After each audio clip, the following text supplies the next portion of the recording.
All right, Dave, how are you doing today? I am tired, man. Deep into this cut. Tired as in diet fatigued or sleep deprived or both? I think it's actually more sleep. I don't know. This last week, every time I've been going to sleep, I feel like, all right, tonight's the night I'm going to get good sleep. And then I wake up and, I mean, I always wake up several times in the night to go to the bathroom. And then this time, my like 4 to 5 a.m. wake up, I'm just not falling back asleep. So I think it's just my stimulus to wake up is just so low at this point that it's hard to fall back asleep. Um, Let me ask you this. How are you doing in terms of caffeine use? I really I have like one cup of coffee probably like once a week, so almost Really? none. Really? Yeah, I don't do much with caffeine. Huh. Okay. Because that's what I kind of realized that, I mean, like you, I am probably genetically not a good sleeper. And that is usually the first thing to go, Hmm. whatever happens, whether I'm dieting or stressed out or I hear some bad news or whatever. Like the sleep is always the first thing to go. And I only sleep well if I'm psychologically relatively at ease and when I'm well fed and all of those things. Right. But what I had to realize is all that extreme lethargy during my photo shoot diet that I experienced near the end, probably a good chunk of that was due to my shitty sleep. Yeah. And probably a good chunk of my shitty sleep at least was because I way over abused the shit out of caffeine. Yeah, I think it's pretty common. I mean, I probably would too if it wasn't for like my previous scare with my heart. Yeah, I love when I do have caffeine. I say like when I have that coffee, it gives me like an hour of feeling amazing, which is so I do it before like my heavy workout, which is on Saturdays. And other than that, though, I almost never have it, but I love it. And I don't know if you saw recently, Lyle and I were talking about the ECA stack. Mm-hmm. And I was actually surprised when I posted about it in his group, and a lot of people were talking about how they just love it. One guy was on it for like a year straight, which is crazy to me. One girl was taking double the recommended dose, which is already like a fairly high dose. And like, they were saying how much it helped them, which I'm sure it does. It's not something I really want to get into. Man, I'm super bitter hearing that because I tried so hard to get my hands on ephedrine. Yeah. And I can just not get it anywhere. In your country? In this country, it's not available. I know that it is available in some sort of a medication. I forgot what it's for, but I think for some asthma medication, but that's not available here. And then I found one potential place where I could order it in a neighboring country, but that didn't deliver here. So I kind of just gave up on it, which is really sad. Yeah, I guess in certain places like here, I'm pretty sure it's fairly easy to get. It's under Bronchade is the name of the drug you're probably thinking, Yeah. but yeah, I mean it's pretty accessible. I have a friend who uses it all the time when he cuts. But I tried it once when I was like 20, and it did help largely with energy. Just so I'm sure NEAT went up by taking it, energy was up, so I just wasn't like just lethargic all day. But at this point, it's not like it just makes it easier. So for me, it's like I have more understanding, I think, of people who take things that allow them to achieve something they couldn't otherwise achieve. So like when I look at people who it's like, okay, like, I want to be the biggest person I can, so I'm going to take steroids. It's like, okay, like whether or not you want to get into like I mean, there's obviously a huge debate to be had on whether it's worth it or not. But if you decided that you have that goal, that's a goal you can't attain otherwise, right? Mm-hmm. Whereas like some of these like people are taking like massive amounts of like thyroid hormone, Clen, maybe ECA stack, all these things. And it's like, for the most part, that's just making the work easier, which is, fine if that's what you want to do. But I guess it's less relatable to me because I would rather just put in more effort and not have the risk associated with it. Yeah, I mean, I don't know if you say that because the costs might outweigh the benefits because it has side effect risks, of course. Personally, if I could just take a pill which would just turn off my hunger and I would not feel like I'm dieting at all, I would take it in a heartbeat. Yeah, I should clarify because that's actually something when I was talking with somebody else about this and I was thinking about that. It's not, when I say that is not for me saying like, it's all about hard work and like you should want to work hard. Like, no, like, to me that's BS. Like, get the job done as well as you can, and there's no reason to work harder than you need to. So I'm specifically saying because there are known risks. Yeah. Yeah, I mean, it's actually, I mean, obviously it relates back to the podcast that we did together on your channel about whether we would take PEDs, but it's so interesting for me to always, whenever I hear an argument about what's ethical to take for a bodybuilding contest, for example, and what isn't, and then I just keep going down and down on this rabbit hole of how long, until when is this argument consistent logically? Like, again, it was an Eric Helms interview that I heard on some sort of bodybuilding channel, and he said, you know, if there is any compound that gives you a very significant advantage with getting ready for a bodybuilding contest, whether it's for fat loss or muscle retention, then it should not be allowed. Right.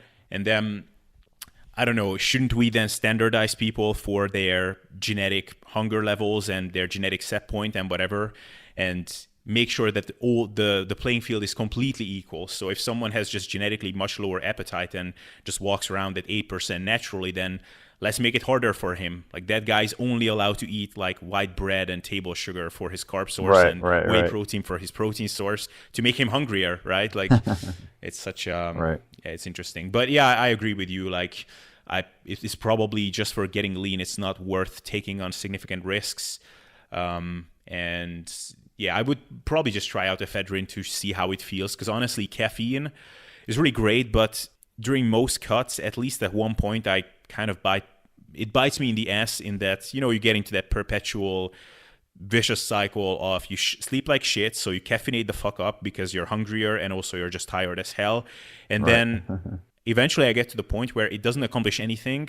It doesn't really suppress my appetite anymore. It doesn't make me more energetic. It accomplishes only one thing, which is that I cannot sleep the next night either. And then, yeah, it's so yeah. Yeah, well, that's why I stopped drinking it in general. Like, even, I mean, I used to drink a lot of coffee, like when I was pretty young. But the problem was, I just felt like, you know, if my baseline energy was like a 7 out of 10, it's like, okay, it temporarily brought me up to a 9 out of 10. But then after months, it was, now I needed it to even be at a 7 out of 10. So, and I think that's like a lot of America, or just the world. Like, people are just drinking coffee just so that they're not lethargic. And I don't know if they have any more energy on average than people who don't drink coffee. I think they've just primed themselves to almost need it now. So I like to save it for workouts. And there is a level that people don't seem to adapt to. Obviously, it's going to be individualistic, but I think it's something like 1 to 200 milligrams is a level that a lot of people will continually feel and not completely adapt to. So, you know, a cup a day, I'm not saying is like a problem, but the people who are just consistently having like 4 or 5 cups a day, yeah, I don't think it's great. Yeah, I am probably a slow metabolizer of caffeine, because it's almost baffling how I can feel so shit all throughout the day, even though I had like 3 monsters. And then I go to bed and I can just feel that, God damn it, I am not tired. Yeah. Or at least I'm not sleepy. I don't have that. And that's after popping in a melatonin pill, you know? Right. And I'm kind of reading, and it's like, God damn it. Like, this is the time when normally, if everything goes well, I just have that feeling of, oh my God, I need to put the phone down because I'm just passing out. Yeah. And I'm not even close to that. And then somehow I fall asleep and then wake up at, I don't know, 4 a.m. or something. Right. And I just feel super wrecked, and I can feel that I will feel like absolute crap if I get out of bed now, but then I'm also way too restless to fall back asleep, so it's just terrible. Right. So yeah, I'm trying to limit myself to maybe like 250 at most, and then yeah, limiting it like maybe 10, preferably more like 12 hours before bed, and then I'm generally fine. Anyway, so how is your cut otherwise? It's actually been going pretty well. I started at 205. I'm down to, actually this morning, 185.4, but that's probably an artificial low. But probably down about 18 pounds now. Strength is still, you know, I wouldn't say it's like amazing, but it's good. I mean, on the whole, it's been going pretty well. You know, obviously never fully satisfied, but no real complaints other than just like the food focus has gone up quite a bit. I've definitely been thinking about like different cheat meals and things, like, which is one of those things where, like I said, it's more just like a distraction. It's just kind of annoying. It just makes it like, we might have talked about average happiness throughout bulking or cutting. It's something I talked about on the podcast before, but you know, if you actually look at like the enjoyability of your life, this is for a specific goal. So I think it's fine. You know, I mean, this is like something where, okay, you are accomplishing something, and right now that is more worth it to me than just like eating a bunch of food, which if I continuously ate a bunch of food, eventually it just kind of loses its appeal anyway. But I will say that on average, you know, when you're just like hungry all the time, tired all the time, you're thinking about your next meal all the time, you know, that's not like a great way to live. So obviously that would be more of a warning against like the chronic dieting that a lot of people unfortunately do. But you know, I'll probably have another 2 months of cutting and then more or less just stabilize. Yeah, I mean, it must be empowering at this point that you lost so much weight, which is, of course, weight loss is not the goal, but fat loss, but still like 20 pounds almost. That's 10 kilograms. Just thinking of that is pretty empowering probably at this point. For me, it's always interesting whenever I do a cut is it has these different stages where in the beginning, it's like so hard to even commit to it, even when it's not like not like a year-long diet that you have to embark on, not like you have to lose 100 pounds or something. But still, it's so hard to oversee the whole process. And then the first couple of weeks, it just drags on. And then you get to that in-between stage where you don't look lean yet, but you're not big anymore. So you're kind of just soft and it looks annoying. We are definitely not at that stage anymore. I mean, I saw like 2 pictures of you and you look pretty good. So you could even stop cutting now if you wanted, but I guess you want to get a bit leaner still. And then you have that point where the diet physiologically is the hardest to tolerate, but you're actually looking pretty good. And so it's almost daily changes in the mirror, or at least a couple of times a week, you will see some new kind of benchmark that you hit. So are you at that point, would you say? Yeah, I mean, I think it speaks to a broader topic on even like motivation in general. You know, you get all these people who, you know, without naming names, they talk about how dedicated they are and how they've worked so hard. And it's like, yeah, you have amazing genetics when everything is going well for you, when you're blowing past like old records and everybody around you. It's easier to stay motivated. I'm more impressed with the people who it's like, man, like you really don't have like gifts for this endeavor, or whatever that endeavor is, but you have just been pushing and grinding even when you've stopped seeing significant results. To me, that's more impressive because like you said, like right now, this is probably, you know, like I'm pretty happy with how my midsection is starting to look, and that keeps it motivating. So, you know, even if I'm suffering, if it's like, wow, I lost 2 pounds last week, I'm ready to lose a pound this week. And this doesn't have to be, you know, between individuals. This could be within an individual, like I'm mentioning here with the diet. Like I was kind of stuck at like 193 to 195 for several weeks. And I was like, man, like this is miserable, like the dieting, but it's so much worse because I'm not seeing the results. Whereas like, you know, one of the arguments for rapid fat loss and all that stuff is that it's like, man, it does suck, but you know you're going to lose fat, right? There's just no way you're not going to. And so it's like the last 2 weeks, I've averaged literally like 1,500 calories. And I'm actually kind of surprised at how like okay I feel. Again, lethargic, but other than that, like strength's been okay. And it's like, yeah, that does suck, but I know I'm losing that fat and I'm seeing the fat come off. And like, you know, probably every other workout, I'm like looking a little bit leaner versus just to like, you know, 0.5 pounds a week or something. It's just so tedious sometimes. It's harder to stay motivated. Yeah, and that 1,500 calories, is that something that you went to now because it was needed to make progress, or is this some rapid fat loss phase within the fat loss overall, or how is that? It's probably both. I mean, I don't do as much, like I don't do a ton of cardio. I really don't like cardio. I used to do a lot of it, but I don't think a ton of cardio is generally super effective. I think there's like a amount that you could, like I could definitely be doing more. I don't even do cardio every day. I think like if you're doing like a half an hour of cardio every single day, like that's a pretty good amount. Once you start getting much more than that, like there's going to be plenty of people who recommend that or maybe even need it. But for me, I don't like to do a ton of it. So I'm only doing a couple sessions per week and then my 3 workouts per week, 3 to 4 workouts per week. So I could probably diet on about 1,800, I would say, and still lose weight. I think if I was eating at like 2,000 to 2,200, that might just be like the bottom end of my buffer range where I'm just kind of maintaining. But yeah, I could get by on 1,800. But again, it's like, yeah, I probably could, and maybe I'll lose some. But I'd almost rather just like push it at this point and just say, you know what, like I know I'm going to lose the fat. This is assuming you're not losing muscle. Now, if I was having horrible workouts, which, you know, I'm pleasantly surprised to find that I haven't been, and maybe that's because of the low volume I do in general. If I was having these like crappy workouts, then no, I wouldn't be eating 1,500 calories because I'd be worried that was the reason for my muscle loss. But because it hasn't been there, I'd rather just push harder. Yeah, that's pretty low. Like 1,800 calories is still less than 10 calories per pound. What is, do you track your step count in any way, or do you track your activity in any way? Yeah, I mean, just going by my phone, which is, I've found to be reasonably accurate. I'm sure it's not perfectly accurate, but I don't do that many steps. I mean, on an average day, I think like if I look back at this week, the average for this week was like 6,000 steps. So that's literally just, me walking around my office, me like occasionally going on walks. I was at the beach yesterday, but nothing crazy. Now that's not counting the cardio I do. So I'll probably do, 3 30-minute sessions on the bike, and that doesn't, count towards the steps or anything like that. So I would say I'm moderately active, but it's nothing like when you were saying you were doing like 17,000 steps a day and double workouts and crazy stuff like that. Yeah. I just did a quick math. So I was aiming for 15,000 as a minimum, and often I overshot that, but let's say it's 15,000.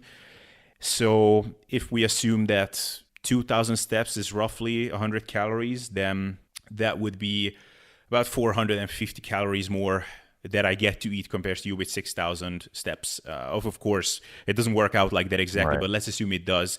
Then actually the math would come out just right, because I lost weight at 2,200 calories, and that was actually pretty fast as well. So probably it's there are other things that made me expend a bit more energy, and probably some genetic factors are playing into it as well. Yeah, I mean, like you said, it obviously doesn't work out like that perfectly. I think the body frustratingly does tend to adapt pretty well to increased activity past a certain point. But I mean, it certainly does something. Maybe it's only a difference of like 300 calories, but it's something. Plus, weren't you doing like daily workouts or even double sessions at times?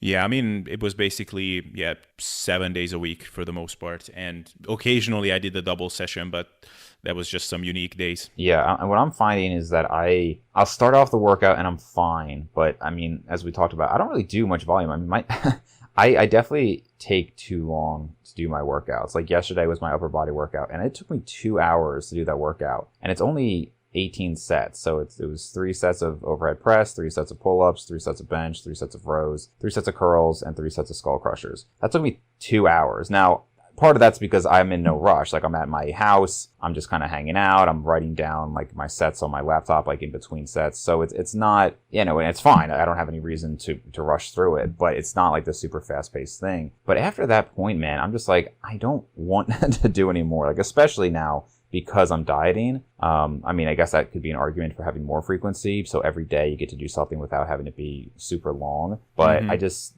personally, I get to a point I'm just like, yeah, like that's good anymore. And I would just be really dragging ass. Right. Yeah, well, anyway, so good luck for the last 2 months, dieting wise anyway. Right.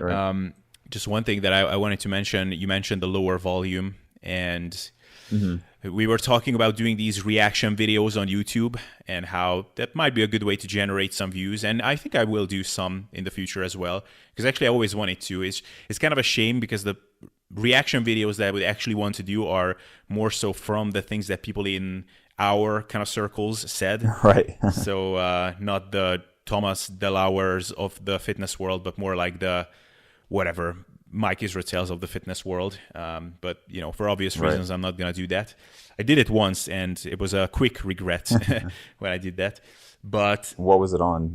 If you want to say. Oh, it was on Mike Israel's volume landmarks concept, like the MEV, MRV thing, and it was not inflammatory by any means. Maybe a little bit. I became a bit cynical by the end of the video. I was sounded like I'm making fun of him, which was honestly not my intention. And then, it looked bad because then all of a sudden, like months later, I saw someone linking it to Mike Israel. And then, like, Mike, what do you think about this video? And then Mike tagged me in and said, hey, Abel, like, I can come on your podcast and we can discuss it. I was like, this, it would affect me kind of in a weird way if I saw someone doing a video of something I said without even discussing it with me first. Right. So I would rather not poop where I want to eat from, right? Right. So, yeah, but anyway, so what was I going to say? Yeah, I just tuned into your Brett Schoenfeld interview the other day, and it was interesting how he said that he questions the lack of benefits from failure training that we see in the literature in many times. Right. And honestly, that is still one thing that I'm just so skeptical about, how we just seem to take it for granted when people say that people trained to failure in studies. And I'm not saying that it never happens, or I'm not even saying that most of the time it doesn't happen. But when I see a post from Greg Nuckols or someone saying So one thing we should take into account is that most resistance training research is done with participants training to failure. And I'm like, man, just that sentence in and of itself just seems so unlikely to me. But I don't know. What do you think about that personally? I think that that's probably true. I mean, I have run a training study, and I mean, half of that study was just like coaching the individuals on how to train, and something that like I've brought up on the podcast before, but it actually always bothered me when I was young, and still now, when people would say like, oh, like, you're young, you don't know how to train, like about like my high school self, or like, these kids don't know how to push themselves. And I think that's a generally true statement, but I genuinely don't think it applied to me. Like, I was killing myself in high school. Like, even like, I'm talking like 13 to 15 years old. Like, I was pushing as hard as I possibly could. And again, I talked with Lyle about this maybe a few months ago, and we were saying how I think the sports background is part of that, because I was just had this like, go hard or go home mentality. So I think some people are like that, but I think the average person you get in like these training studies who don't have that real background, they feel that something's hard and they stop. And, when you're in these training studies, you have the people like coaching you through, and you say, okay, keep pushing. And they're really trying to get you to go hard. But, I mean, some of these people, I'm just telling you my personal experience with it, like they will stop before it's like true failure. Or if they're just really uncoordinated and you're like, okay, going to failure on a squat, they're just so uncoordinated that their form is breaking down and everything before they're really, the muscles are failing. So I'm sure there are examples where people are really pushing, but like on average, are they pushing like let's say like a John Meadows is pushing the gym? I highly doubt it. And like I was saying with Brad, and he said himself, like, you just can't discount when all of these people are saying that. And I don't know if you want to mention this or not, but there's that Reps in Reserve Instagram account that's pretty funny. Yeah. And I'm sure that you can gain muscle staying like 4 reps in reserve. Like, I'm absolutely sure you can, if you're a beginner to intermediate. But do I really think those weeks are that valuable where you're an advanced level trainee and you're starting a mesocycle at 4 reps in reserve and then 3 reps in reserve? Not really. Do I think it's hurting you? No, I think it's absolutely enough stimulus. I mean, that's the other thing people don't really consider. Like, I mean, this could go on a whole rabbit hole, but you can allow a lot of ineffective training that just kind of sets you up for, and maybe Mike would even like agree with this, but like, you look at those studies where they'll compare people who trained continuously versus people who like trained for 6 weeks and then took a whole 2 weeks off and then trained 6 weeks, then another 2 whole weeks off. And there was like no difference in results by the end of a year or something like that. And so a lot of it is just, as long as you have those periods that are intense, it's enough of a stimulus. So that might be all you're seeing with those weeks of 4 RIRs. It's like, no, this is not to get me growth. This is literally just getting me, a break basically, and getting me back into the, the gym or whatever if you took a week off. And then those final weeks are where you're really pushing things. And again, if you're at an advanced stage, you're not really growing much anyway. So I think it's fine. I just don't think there's any like magic to it. And I think that you see that a lot with the training to failure and stuff. It's like, when you're that advanced, I do think that you have to pull some things out of the hat to get any type of growth at all, really. Yeah. I mean, just on the failure thing, I have no doubts that there are studies where the supervisors are actually yelling at the participants and are motivating them, and they are really not letting them wuss out, and they can distinguish between, okay, just the muscle is burning a bit, so I cannot do another rep, versus actual failure. So I'm not saying that there are no studies that are very well controlled in that regard, but I know, I mean, I have taken just friends of mine through sessions before, and it's very hard if you're a nice person to be a dick to someone who you can actually see that he has like 3-4 reps more in the tank, and he says like, oh, I cannot do another one. Because probably that's the point, like on lateral raises, let's say, because probably their delts started to burn a little bit, it started to become a bit painful, and he just basically does the same motion as you would do if you actually fail a rep at the concentric, and he just drops the weight. And I'm like, dude, you had at least 4 more in the tank. Like, the weight didn't even slow down before, and all of a sudden you're failing. That's not how it's working, right? So, right. So I think when I think they're just claiming it a little bit too easily. Like, yeah, and by the way, the participants trained to failure. It's like, well, I would need a lot more clarification. Like, how did you ensure the failure was actually achieved? What do you actually mean by failure? Is it the point where you fail a rep and you have to dump the bar? Or is it the point where it's just a 0 or IR? So you could not complete another rep at all. So you just stop the weight, the repetition, the set there. So just much more clarifications on that front. And then, when recently the effective reps concept came under more and more scrutiny, and there are like many studies that show that training closer to failure is not necessarily more effective than training, say, 4 reps away from failure. And to me, that's one of those things where, okay, maybe the effective reps concept in the way that it was laid out is incorrect. Fine, I'm totally willing to accept that.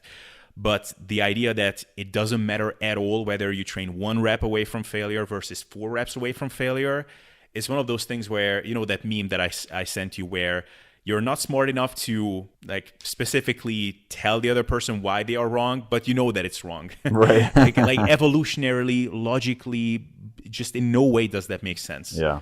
But apparently there are studies that show that. So yeah, it's one of those things that I'm absolutely not willing to take that at face value.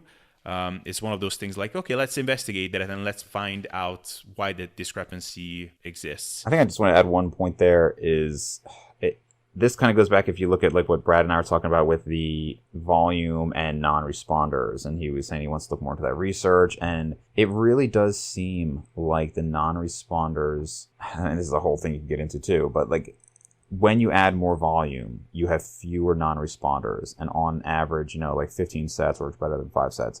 And I'm not doubting that research. But again, one, how intense are they pushing? You see this with endurance training and stuff. Are they like doing sprints? Or are they just jogging? And we see it with lifting. It's like, man, I don't see somebody doing, like 20 sets to all out failure truly being better for a lot of people. It could be, but obviously it's going to depend on intensity. But then secondly, it's like, so where does this entire body of literature, or not literature, sorry, like of anecdote come out where, for years and years, people recommended that these hard gainers, they had lower volume, focused more on recovery. And the thing you have to consider is these studies, a lot of times, they're not altering diet.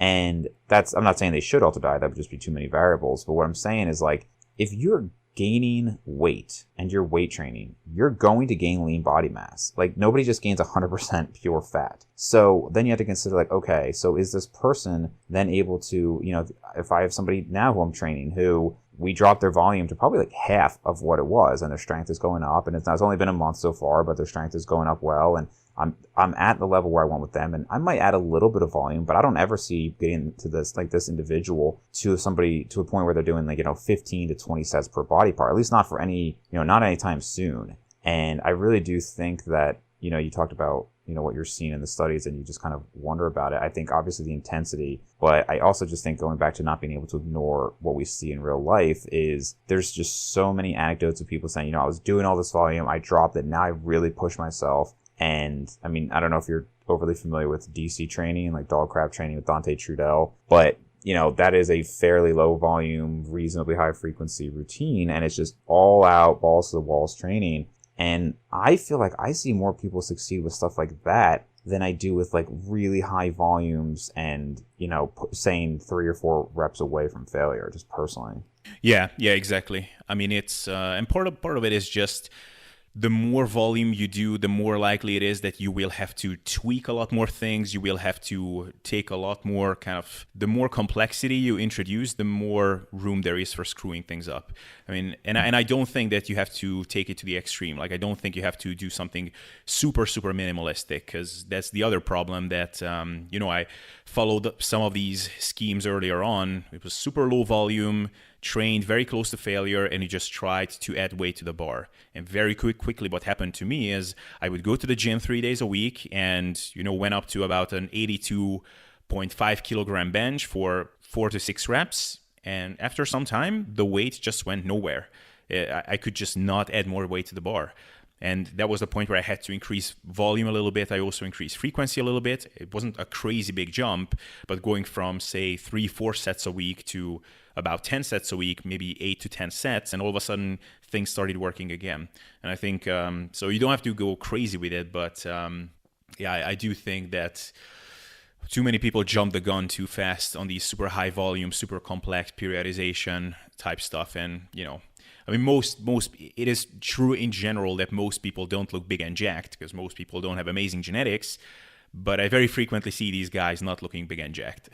Right. Yeah. Yeah. It's tough when you start using that example because one of my problems I have with, I mean, it's not just the fitness industry, it's really like everything, but people will say things like, I mean, I've heard Ben Pakulski talk like this. I've heard Mike Israel talk like this. Just in general, people say, how many times have you seen this? And this being an example of something that adds to their point, right? So maybe Ben Pakulski is like, how many times do you see people, complain about their results, but they're not even sleeping right and all these things. And then like, I actually pointed it out with Mike Israel where he said on Steve Hall's podcast about, 2 times a day training. And he said, how often do you have these people where, they have these great backs and they're lacking arm development? And it's like, well, do you do arms at the end of your workout? You do. Okay. Well, maybe you should do arms at a different session. And to me, I was like, dude, like, if anything, I see the opposite. I see on average, we see way more bros out there with good arms lacking back development. Like that's way more common. So it was such a strange thing to hear him say that to me because I was like, I really do see the opposite, number one. But number two, when you're dealing with a sample size of thousands and thousands of people, you're going to have examples of all of that. You're going to have, I could just come up with any line of reasoning and find examples of that and say, see, this is why you should never do deadlifts. Because if you look at this, how many times have we seen X, right? And so I don't in general like to use that kind of reasoning, but I think it can be used to justify things that aren't completely necessary. And obviously that's why we do have studies, right? Because when you have just anecdote, everybody's going to have a bias and their own anecdotes that they've seen. Yeah, exactly. But the main thing is that whenever you're using an argument like, have you ever seen anybody who is big and jacked and does X? It's like, well, most people are not big and jacked, period, no matter what they're doing. Exactly. So, and it's usually someone with great genetics who responded super well to whatever they were doing who says that. And it's like, well, do you see people looking like me? Says Kino Buddy or says whoever, Phil Heath or Ben Pakulski or someone like that. And then, well, yeah, but most people are not like you. I was speaking with Dante at one point and I've seen him rant about this before where people tend to forget what got them to where they are, right? And so you see that with bulking all the time. You got all these guys who say, I think I should stay lean. And we've probably talked about this before, but it's like, how many of you who are saying that you like to stay lean and it's not necessary to bulk up, how many of you got to where you are by never bulking up? Now, again, that itself is not an argument for it, but it's still a point. Just because somebody did something doesn't mean it's the reason they got there. But I still believe that, like, man, everybody I know, like almost everybody in this industry, has at some point bulked up and gotten fat. Not fat, but but by our standards. And we can all sit there and say, oh, well, you know what? Like, it wasn't necessary. I could have stayed leaner. And maybe you could have. But to me, that's like when we all grew the most for the most part. I mean, I bulked up to 220, biggest and strongest I ever was. Everybody on 3DMJ has gotten like pretty soft in the past and put on a ton of size. I mean, look at Alberto Nunez, right? Everybody knows him as staying lean all year round. That guy at like 5'8" or something like that, was like 240, lifting crazy heavy weights. So I'm sure that period was when he put on the most size. And going back to like, just forgetting what got you there in terms of how people train now, we've talked about people who use gear. They kind of assume, oh, well, I probably would have gotten close to this naturally. It's like, no, you just haven't realized that you put on, 3 pounds of muscle, 5 pounds of muscle, another 3 pounds of muscle over the years. And so everything you're doing is kind of working. So now you might be implementing these methods thinking they're so great when it's like, they might be great. They might be getting you that extra 1% now, but that's not how you put on 95% of your size.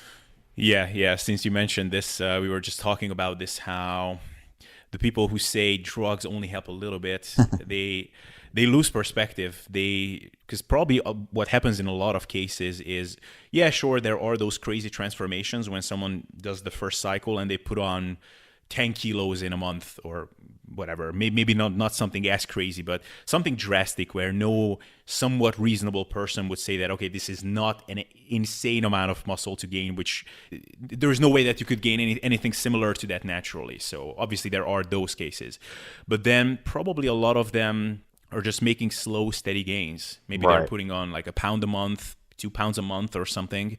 So, someone will put on 10 pounds in a year, which is, they look at that and, well, that's less than a pound a month on average. I mean, sure, the drug helped a little bit, but surely I could have gained something similar to this naturally. Yeah. And it's like, I'm not saying that they don't know how the natural condition is, because probably many of them have been advanced natural lifters before, but they probably have not taken things, or not many of them have taken things to the extent that someone like an Eric Helms did, who literally had to wait 9 years to put on maybe 6 pounds of muscle, which 6 pounds is a lot, but in 9 years, that means on average he gained maybe, a pound every year and a half. Oh my God, I saw this on, do you remember Jerry Ward from BioS3?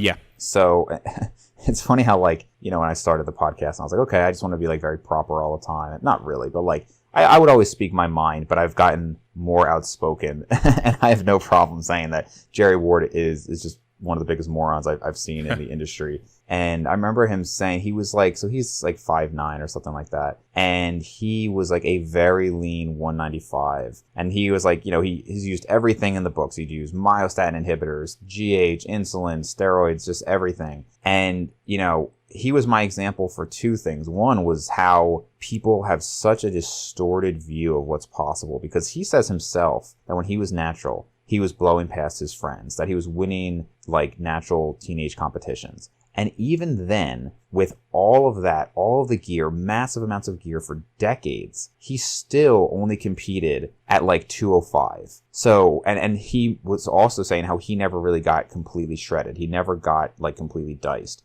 So you got to think all of that, and you're still talking about 205, which is why, like, a lot of people would question Lane Norton, because it's like, okay, so you're 195 now. I don't really have a problem believing Lane is natural, but just as an example, like, that's only 10 pounds difference in, somebody who's used a ton of gear and had good genetics with Jerry Ward. So that was just one thing in general. Like, people just mischaracterize like what is possible. But number two, he would then, once he came off and he was on TRT still, so then he was like 190, 195. And he was trying to say how, like, I'm basically where I was or where I would have been naturally. I just have to stay on the TRT because I've used gear for so long. And then he was saying how, like, when I was natural, 25 years ago, I was 170. I'm only 190 now. You think I couldn't have put on 1 pound of muscle a year? Yep. Are you kidding me? Of course I could. And it's like, to us, to you and me, it's like you have to be brain dead to believe that. You think you would have put on a pound of muscle a year for the next 20 years after you'd already trained naturally for 10 to 15 years? I mean, it's laughable. But a lot of these guys, they genuinely believe that because they think, well, it makes sense. I would have just kept going up. But it's frustrating, I think, for people like us, because it's like you have such a distorted view and you're then sharing and spreading that distorted view. Yeah, exactly. They just don't realize how normal that is for a natural lifter to train for 10 years. And after that, you keep going to the gym and just nothing is happening. And it's interesting because I used to think about this a lot, like how must one of these genetic freaks feel who has just crazy good genetics and they just keep growing and growing and growing. And then I realized, like, it's nothing special. It's just they feel like how we felt in our novice years and early intermediate years. They just felt like that for longer. Mm-hmm.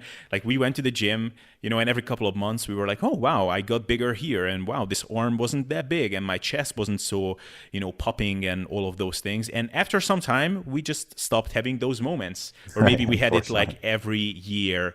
We noticed some minor improvement somewhere. And even then we weren't sure whether it was actually happening or we just convincing ourselves.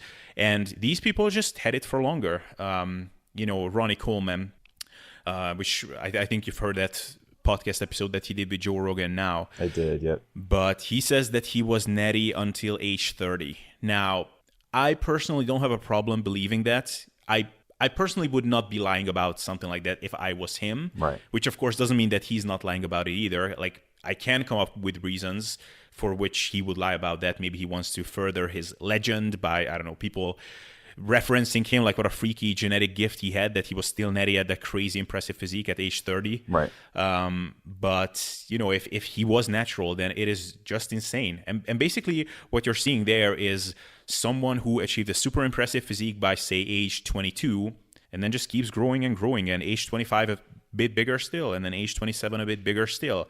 And yeah, I mean, we would be there as well if we kept growing after, age 5 of training or something like that, but we just kind of stopped. Yeah, Ronnie is truly just, I think, one of the freakiest of the freaks to ever have lived. And I don't know if it was 30 or, whatever age. I do think, though, that if he stayed natural, he still would have been, one of the top naturals in the world easily. I mean, he just, and you see that sometimes. You see some people where, like, you just really suspect that they're not on gear. I mean, it just seems from, basically their knowledge base. I mean, honestly, like, I think Ronnie Coleman is awesome. Really like him, really like watching his stuff. But I think most people would agree he's not, the sharpest guy. And even especially now, after so many surgeries, he's probably on like opioids all the time and everything. So some of the things he's saying, like, we're talking about the 0.33% body fat and whatever else. Yeah. And like, I think you and I were talking about this, how it's probably like he doesn't even know what he's doing a lot of times. He had Chad Nichols as his coach. He had his quote nutritionist probably doing his diet and gear. Yeah. And that's it. He just followed what was done and everything was amazing. I doubt he could really even talk that much about specifically what he had done during a lot of his career. He just was super, like, I'm sure he wouldn't be a good coach, for example, right? Like, he is not somebody who I would ever, like, I would not take free coaching from Ronnie Coleman. It would just be, I think, pointless. But when you're that genetically gifted, it's almost like it just doesn't matter. And even I've heard another coach say that recently about, I think it was on Dallas McCarver. And Dallas McCarver, a lot of people know he was an IFBB pro. He died, I think, 2 years ago now. He was only like 26 years old. And he was on a ton of gear. But his coach literally said, like, honestly, I just made sure he didn't do anything stupid. I just took him in the gym. He just lifted what he wanted, and he just responded to everything. And when you're that much of a freak, like, just everything works, man. It's just kind of amazing. Yeah, that was exactly what I was thinking when I was listening to what Ronnie was saying about it was just for anybody who didn't listen to it, probably a lot of the listeners have, but he said that in contest shape, he was 0.3% body fat, sometimes even negative percent body fat. And then in the off season, when he was nice and fat, to quote him, he was 3% body fat. Now, that is obviously ridiculous, which actually you can do some fun calculations on that, because obviously if you're adding a ton of muscle, then your body fat percentage goes down if you don't put on fat. So I was making a calculation on, say, Eric Helms when he's in contest shape at, say, 5% body fat. How much muscle would he have to gain to be at 1% body fat? And he would have to be like 400 kilos. So obviously, even then, the math doesn't work. So obviously, it's ridiculous what Ronnie said. But what's interesting about that is just how little thought he invested into the whole thing. You can see that this guy has not spent a minute thinking about what his body fat percentage is. He just did that test, and the number came out. He didn't spend a minute questioning that or anything. He said, oh, yeah, well, I am lean. It makes sense that I'm negative percent body fat. And probably has, we talk about volume and should you do more volume, less volume. I'm pretty sure Ronnie has no idea how much volume he does. Right. If he asked him, like, how many sets did you do for a given muscle group per week, I don't think he would be able to tell you. Maybe he would be able to tell you how many sets of bench press he did on Monday. But beyond that, and it's just, it made me think a lot just how different your perspective is when something comes easy. And yeah, there are many things in my life that are coming pretty easy and I'm not thinking about it. Like if I like playing with Lego or something and I was putting Lego bricks on top of each other, it's like, yeah, I know I can put the bricks on top of each other. It works every time I try it. So, I don't think about it. I don't quantify it. If I cannot do the Lego building exercise for a couple of months, I'm not freaking out. That's another thing that Ronnie said, that for 3 months after a contest, he would not train. We are freaking out as hell that we cannot train with optimal equipment. We only have our home setup. Right. Ronnie would be like, yeah, whatever. I'll get back to it. I'll get just as big as I was before.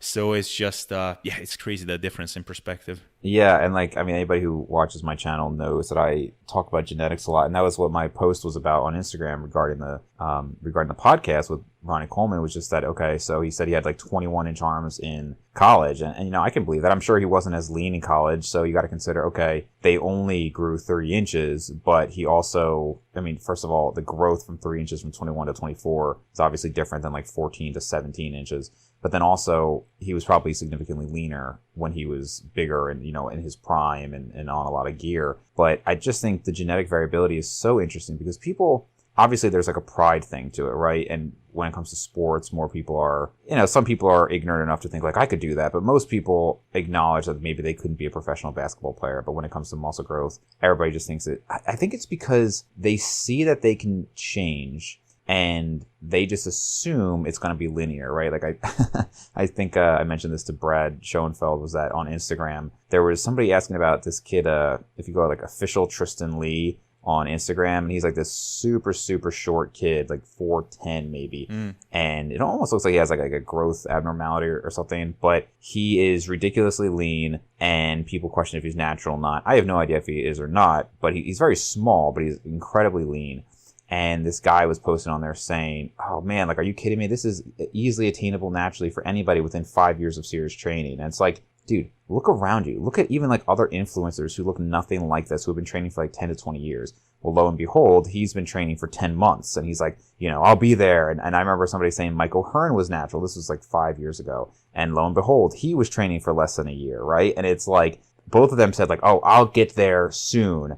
I'm just going to like work my ass off and do this. And it's like, it's great that you're motivated to do that. And it's not like, you don't even have to have the argument with these people because time will prove them wrong, right? Like you just can let them do their own thing. And in 3 to 4 years, they'll realize, oh, wait a minute, I only have another 10 pounds of muscle than I did 3 years ago. And that's slowing down. And then they'll find out the truth. And that'll just, like I said, I don't even really bother engaging in those arguments. But the reason I was bringing that up is because it's really interesting to see it because you can change it. Whereas like people understand there's these massive genetic variations in height, right? So if somebody, like you can have a full grown adult male who is 4'8", and you can have a fully grown adult male who is 7'10". Yeah. Right? Same, human species and everything like that. Why wouldn't you be able to have absurd differences in muscle growth potential, right? Or anything. So you see that and people think, oh, how could this be natural? It's like, no, I really do believe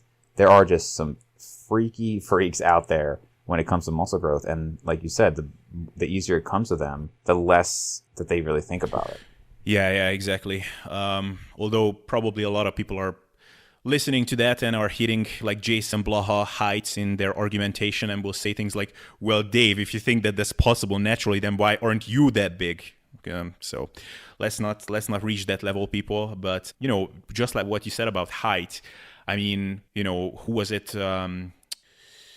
Robert Pershing Wadlow, I think that was his name, the guy who was like 8'11", so 275 centimeters or something like that.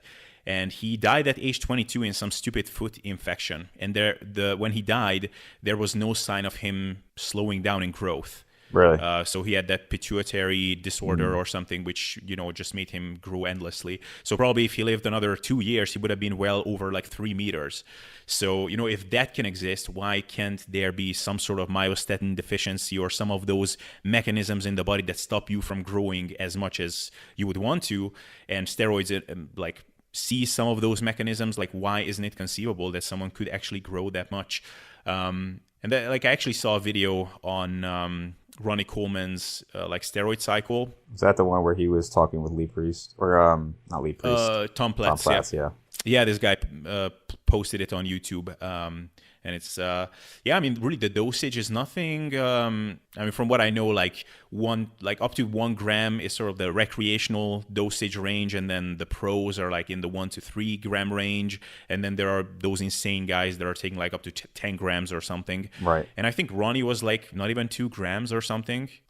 It's a lot, but it's not like he took 10 times as much drugs as the other guys by any means. So right. And I think some of those guys are something that I don't really understand is when you get some of these, on that podcast I listened to with Skip and somebody else he was talking with, and they were saying, yeah, I think the amateurs are the ones who I consistently see taking the most. Those guys who are trying to get their pro cards and they're just really trying to get it and they're blasting away. I think the top pros are the ones who aren't even taking that much. And to me, I don't know these pros, obviously, so I guess that's possible. But I feel like how could that be true? Because, their argument is, these amateurs who don't quite have the genetics are using incredible amounts of gear to try to get their pro card. Whereas the guys who with really good genetics, they don't need that to get their pro card. And that makes sense. But that would be just to get to a certain point. But when you're talking about the top of the top, it comes back to the whole like genetics versus work ethic thing, right? You can't just have genetics. You can't just have the work ethic. You need to have both. And it's like, from an IFBB standpoint, wouldn't the guys who have the amazing genetics and use the most gear do the best? You know what I mean? That's the only reason I question like the light cycles of Dorian Yates and Ronnie Coleman. Maybe they truly just didn't need it, but I would think like, wouldn't you have at some point push it even further? I mean, unless you were like placing number one like they were, but wouldn't placing number two, wouldn't they be using incredible amounts to beat the number one guy? I would think, you know, like a big Rami or something like that who just can't win. He comes in like third to fifth every year. Like, wouldn't he be pushing even more to try to, you know, actually take out that number one person? Again, that's I don't know that whole world and those individuals or anything. That's just the way it seems to me. So I remember watching a podcast episode on Ryan Solomon's. He's working for the Revive Stronger crew. On his YouTube channel, there was an interview with Broderick Chavez, who is this drug guru guy. Super funny dude, by the way. And he was asked about, like, what's the deal there? Like, is that true that the guys that are the most genetically gifted, they don't need a lot of drugs? And I think Broderick said that usually the guys that respond well to lower dosages also have worse side effects faster. So it might be one of those things, like in the case of training volume, where, you know, there are people like Jeff Alberts who respond very well to a small amount of volume. And it's not the case that if he did even more volume that he would just grow faster. It would actually be that he would just get injured more, because he gets all the response he needs from that small amount of volume, and more just causes more problems. So it might be something like that with drugs. But again, this could be complete bullshit. I don't know. Yeah, could make sense. I mean, that's a good point with Jeff. You know, more volume didn't seem to help him, and I know he has tried it. Yeah. One thing I did like about Ronnie in this interview is that he is very open about the fact, and I think most IFBB pros that are standing in the Olympia stage tend to be open about the fact that he had amazing genetics for bodybuilding. And unlike Mr. B-Pack. Yeah, unlike Ben freaking Pakulski, who, I mean, he must be in the top 3 most annoying fitness professionals of all time. Just the way he speaks is already enough to like rile me up. Like, he's right up there with Thomas DeLauer, who also, as soon as he starts speaking, I'm already annoyed, which is quite a feat to pull off. But yeah, like, he insists on this fact that he has just shit genetics, and I don't know why. I don't know how he doesn't see that that's like two mutually exclusive things. Like, you looking like that and having shit genetics, it doesn't go together. You get it? Like, if you have shit genetics, you will never look like the way you do. Yeah, the other, like, if another time we can cover the whole topic of sort of like refeeds and not so much refeeds and diet breaks, but more so just non-linear dieting and stuff like that. Because I don't know, I'm always thinking about how to make dieting and just maintaining neutral energy balance in the long term more palatable as a concept to more people, and more so something that they can foresee doing for a longer period of time. Because I just see it being so overwhelming for many people. But I don't know, maybe for some people it actually works to have like one super high calorie day, then 2 low calorie days, like that. You send me a guy with a pretty good physique who's doing that regularly. Yeah. So maybe we can talk about that another time. Yeah, for sure. All right, man. So yeah, this was a cool discussion. So thanks for coming on. Do you want to plug your resources quickly? Sure. So my podcast is Brains and Gains. That is on YouTube as well as pretty much everywhere you can find podcasts. And then Instagram is just at Dave_Maconi. Feel free to reach out to me there. It seems like I've been getting, I don't know why the like uptick if people are just bored or whatever, but I've been getting a lot of DMs there. So if I don't get to it, you can send me another one or try to reach out. I look at like all the comments on YouTube. So I've had some people just comment there with questions. So either one works. I just wanted to say you have an amazing commenter on your YouTube channel called Genetic Beast. And I just want to address you, Genetic Beast. If you're listening to that, please come over to my channel as well and comment there as well. Because I love reading your comments. He's a big fan. I don't think he misses a podcast. Yeah. He has a lot of interesting theories about myonuclear domain and whatever. So always interesting to learn new things. Yeah, right. Anyway, man, thanks for coming on, and we'll chat soon. Yeah, absolutely.